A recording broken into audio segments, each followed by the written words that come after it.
রাধে রাধে বন্ধুরা, তোমাদের আষাঢ় মাসের শুক্লপক্ষের শয়নী একাদশীর ব্রত মাহাত্ম্য কথা তোমাদের বলবো। কি করা উচিত, কি করা উচিত না, সেগুলো সবই তোমরা জানতে পারবে। আর অবশ্যই যারা একাদশী পালন করো তাদের তো ব্রতপাঠ শুনতেই হবে, যারা করো না তারাও করার চেষ্টা করবে। আর আর এই ভিডিওটা পুরোটা সম্পূর্ণ দেখবে, দেখতে দেখতে একটা লাইক দেবে, নিজের মতামত দেবে। ভিডিওটা ভালো লাগলে অবশ্যই বন্ধু হয়ে পাশে থাকবে। যারা ইউটিউব থেকে দেখবে তারা চ্যানেলটা সাবস্ক্রাইব করবে, যারা ফেসবুক থেকে দেখবে তারা পেজটাকে অবশ্যই একটু ফলো করে দেবে, তাহলে পরবর্তী ভিডিও পেতে তোমাদের অনেক বেশি সুবিধা হবে। বন্ধু হয়ে সকলে পাশে থেকো। আষাঢ় মাসের শুক্লপক্ষের শয়নী একাদশীর ব্রতকথা তোমাদের পাঠ করে শোনাবো। এবার মহারাজ যুধিষ্ঠির বললেন, হে পুরুষোত্তম, আষাঢ় মাসের শুক্লপক্ষে কোন একাদশী আছে, তার নাম কি, তার বিধি বা কী, দয়া করে বলুন। ভগবান শ্রীকৃষ্ণ বললেন, আষাঢ় মাসের শুক্লপক্ষের একাদশীর নাম শয়নী একাদশী। এই একাদশী মহান পুণ্যময়ী, স্বর্গ এবং মোক্ষ প্রদানকারী, সর্বপাপ হরণকারী তথা উত্তম ব্রত। আষাঢ় শুক্লপক্ষের শয়নী একাদশীর দিন যিনি কমল ফুল দ্বারা কমল লোচন ভগবান বিষ্ণুর পুজো করেন তথা একাদশীর ব্রত করেন, উনি 3 লোকে 3 সনাতন দেবতাদের পূজার ফল প্রাপ্ত হবেন। হরিশয়নী একাদশীতে আমার এক স্বরূপ বলি মহারাজের নিকট, আর অন্য স্বরূপ ক্ষীর একাদশী, এই ক্ষীর সাগরে, এখানটা ভুল বললাম, ক্ষীর সাগরের শেষ নাগের উপর অনন্ত শয্যায় ততদিনই বিশ্রাম নেয় যতদিন না কার্তিক মাসের একাদশী না আসে। আষাঢ় শুক্লা একাদশী থেকে কার্তিক শুক্লা একাদশী পর্যন্ত মানুষের নানান প্রকার ধর্মচারণ করা কর্তব্য। এই ব্রত অনুষ্ঠানকারী পরম গতি প্রাপ্ত হয়। একাদশীর রাত্রে জাগরণ করে শঙ্খ চক্র গদা পদ্মধারী ভগবান বিষ্ণুর পূজা করতে হয় ভক্তি ভরে। এমতো ব্রতকারীর পুণ্য ফলের গণনা করতে চতুর্মুখ ব্রহ্মাজিও অসমর্থ থাকেন। এমতো মোক্ষ ও ভোগ প্রদানকারী ব্রত যিনি পালন করেন তিনি চণ্ডাল হলেও সংসারে সদাই আমার প্রিয় বলে কথিত হয়ে থাকেন। যিনি দীপদান, পলাশ পাতায় ভোজন এবং চতুর্মাস্য ব্রত পালন করেন তিনি আমার প্রিয়। চতুর্মাস্যের ভগবান শয়নে থাকেন, তাই এই সময় মানবের ভূমিসজ্জায় শয়ন করা কর্তব্য। শ্রাবণ মাসে শাক, ভাদ্র মাসে দধি, আশ্বিনে দুধ এবং কার্তিকে মাসে ডাল ত্যাগ করতে হয়। চতুর্মাসেও যিনি ব্রহ্মচর্য ব্রত পালন করেন তিনি পরম গতি প্রাপ্ত হন। রাজন, একাদশী ব্রতে মানব সর্বপাপ মুক্ত হয়, তাই যারা এই ব্রত করেন না তারা নরকগামী হয়। একথা কখনো যেন না ভুলে যাই। শয়নী এবং বোধিনী এই 2 একাদশীর মাঝে যে কৃষ্ণপক্ষীয় একাদশীগুলি রয়েছে, গৃহস্থ লোকদের জন্য এইগুলিতেই ব্রত রাখতে হয়।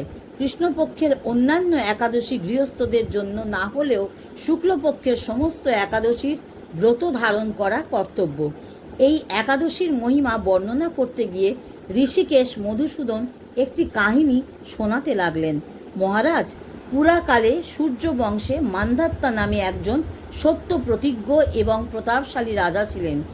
আপন পুত্রদের ন্যায় প্রজাদের পালন করতেন।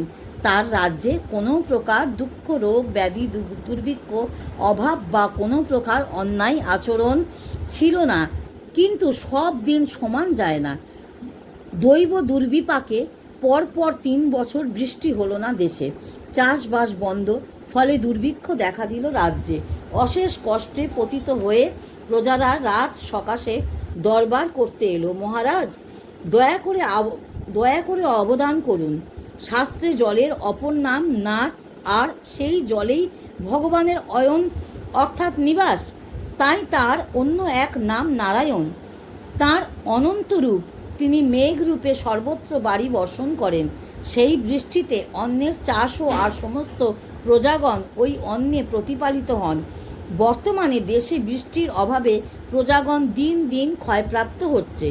হে মহারাজ, আপনি এমন কোনো উপায় অবলম্বন করুন যাতে রাজ্যে আবার সুখ সমৃদ্ধি শান্তি কল্যাণ প্রতিষ্ঠিত হয়।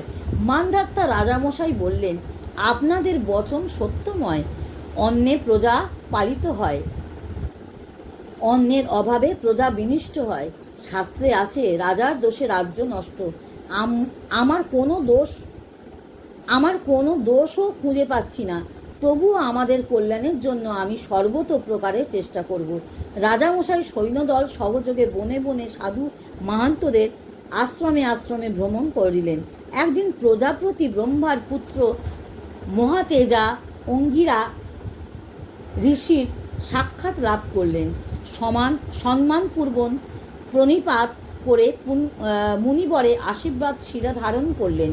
কুশলাদি প্রশ্নে রাজার তার রাজ্যের বর্তমান অবস্থার কথা বললেন এবং সর্বজন সাধ্য উপায় প্রদেশ প্রার্থনা করলেন। তদুত্তরে মহিষী অঙ্গিরা বললেন, আষাঢ় মাসের শুক্লপক্ষে শয়নী নামে প্রসিদ্ধ একাদশী ব্রত পালন করুন, এক মন এক বাক্যে। এর পূর্ণ প্রভাবেই অবশ্যই রাজ্যে বাড়ি বর্ষণ হবে। এই একাদশী সর্বসিদ্ধিদাত্রী এবং সর্ব উপদ্রব নাশকারিণী। হে রাজন, প্রজা ও আত্মীয়বর্গ সবাই মিলে এই ব্রত পালন করুন। মহারাজ রাজ্যে ফিরে এলেন এবং আষাঢ় মাস এলে পরে শুক্লপক্ষের একাদশী তিথিতে রাজ্যের সমস্ত প্রজাদের নিয়ে স্বয়ং ভক্তি কুসুমাঞ্জলি সহকারে একাদশী ব্রত পালন করলেন। ভগবান শ্রীহরি একান্ত সন্তুষ্ট হলেন।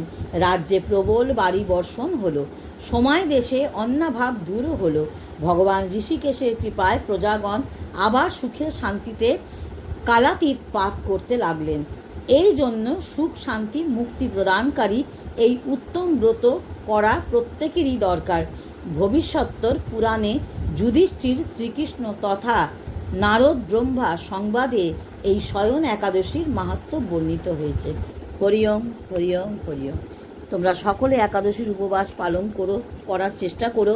এই কথা বলবো, যারা করো না তারা ভয় পেও না, নিজের মতন করে গোবিন্দকে ভোগ লাগিয়ে অবশ্যই উপবাস পালন করার চেষ্টা করো। বাড়িতে সকলে মিলে উপবাস করার চেষ্টা করবে। যে কোনো উপবাস বাড়িতে সকলে মিলে করাটা সকল মঙ্গল হয়, বাড়ির কল্যাণ হয়, সংসারের কল্যাণ হয়। আর তোমাদের সকলকে আষাঢ় মাসের শুক্লপক্ষের শয়নী একাদশীর অনেক অনেক শুভেচ্ছা রইল, অনেক অনেক ভালোবাসা রইল।